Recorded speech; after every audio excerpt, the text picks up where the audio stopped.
प्रमोद मिश्रा जी, आप क्या मानते हैं, क्योंकि जिस तरह से हम देख रहे हैं कि औरंगजेब ने यहाँ पर पूरी कोशिश की कि वो जो हिंदू यहाँ पर थे उन्हें मुसलमान बनाया जाए। जाहिर सी बात है, किसी देश की संस्कृति को आप मिटा देंगे तो उनका अस्तित्व नहीं बचेगा, ये कोशिश रही है। प्रमोद जी, आप क्या मानते हैं, तो वो कोशिश इस कदर इतनी हावी थी औरंगजेब पर कि यहाँ पर मंदिरों को तोड़ा गया, कन्वर्ट किया गया हिंदू को, और ये एक बड़ी कोशिश रही, हालांकि उतना कर नहीं पाया औरंगजेब।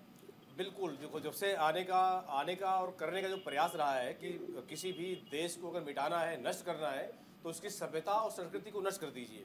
संस्कृत गुरुकुल को मिटाना, गऊ को उसकी हत्या करना या उसको मिटाना हटाना, विद्यालय जो थे, अभी जैसे पता महाराज जी कह रहे थे कि जो नालंदा विश्वविद्यालय था, किसी को उच्च शिक्षा लेनी है, अच्छी शिक्षा लेनी है, वो आकर आता था, भारत आता था और अच्छी शिक्षा लेकर जाता था कि भाई भारत में सबसे अच्छी, और विश्वविद्यालय का नाम भारत ने ही दिया है, क्योंकि भारत में था, कहीं था ही नहीं हो।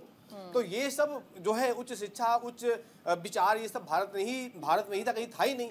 तो यहाँ औरंगजेब ने यही किया कि ब्राह्मणों को जनेऊ को जलवाना, ब्राह्मणों को गौ मांस खिलाना, गाय को नष्ट करना, विद्या को नष्ट करना, धर्म को नष्ट करना, ये शुरू से कर रहा था। और आज भी जैसे अब यही पक्ष ले रहे हैं, क्या माना जाए, ये कहीं ना कहीं वही ये भी बने हुए हैं। मतलब आज भी कह रहे कि हम हिंदू नहीं है, हम कोई और थे, हमारे पूर्वज कुछ और थे। ये क्या मानते हैं अपने आप को? ये दैत्य मानते हैं अपने आप को, ये दानव मानते हैं अपने आप को, ये इंसान नहीं है, ये मनुष्य नहीं है, क्या मानते हैं अपने आप को? यहाँ पर जो भी इसने किया, इसने भारत को पूर्णतः नष्ट करने का प्रयास किया। लेकिन धन्य है हमारे पूर्वज, धन्य है वो पूर्वजों की स्मृतियाँ जो आज भी उन्होंने हमें इतनी प्रताड़ना के बाद, सिख धर्म में देखिए इतने गुरु, इतनी नृशंस हत्या की गई, दीवार पे चुनवा देना, कड़ाही पे बिठा देना, खोलते तेल में डाल देना, मतलब तड़पा कर मारना, ये इनकी नीति रही है, यही इनका काम रहा है। ये आज भी उसी रास्ते पे चल रही है, कहीं बदले नहीं है। और जो इन पर विश्वास करता है, आज भी देख लीजिएगा आप, भाईचारा बना के देखिए, चारा बनेंगे आप, बन जाते हैं, ये बना ही देते हैं। आज भी उल्टी बातें करते हैं, आप डिबेट में बैठते हैं, टेढ़ी मेढ़ी बातें इनकी होती हैं। यानी आक्रांताओं की कोशिश रही है